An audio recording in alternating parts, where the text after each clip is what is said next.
अस्सलाम वालेकुम, कैसे हो? तो उम्मीद करता हूँ सब दोस्त रहते होंगे। दोस्तों मैं मोहम्मद खलील डेरा गाजी कांदे बात कर रहा हूँ। ये अलहमदिल्ला ये दो पट्टे जा रही हैं कमरान भाई के पास गुजरात। दोस्तों अपना ऑनलाइन पैसे भिजवा दिए थे। ये अलहमदिल्ला कारो का तरीका होता है। काफ़ी सारे दोस्त कहते हैं आपको पैसे खत्म के लिए अलहमदिल्ला कारो। हाँ कामरान भी चेक कर ले, वो रहते ना खुद सऊदी में, उन्होंने ऑनलाइन पेमेंट भिजवा दी, अलहमदिल्ला कारो करेंगे। हाँ ये चेक कर ले भाई। आओ उस्ताद कितना लड़नी और लड्डू साथ पे। हाँ कामरान भी चेक कर लें मेरा साथ भाई।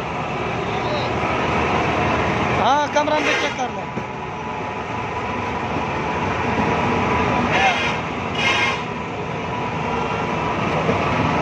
ये होता है अल्हम्दुलिल्लाह कारगो का तरीका।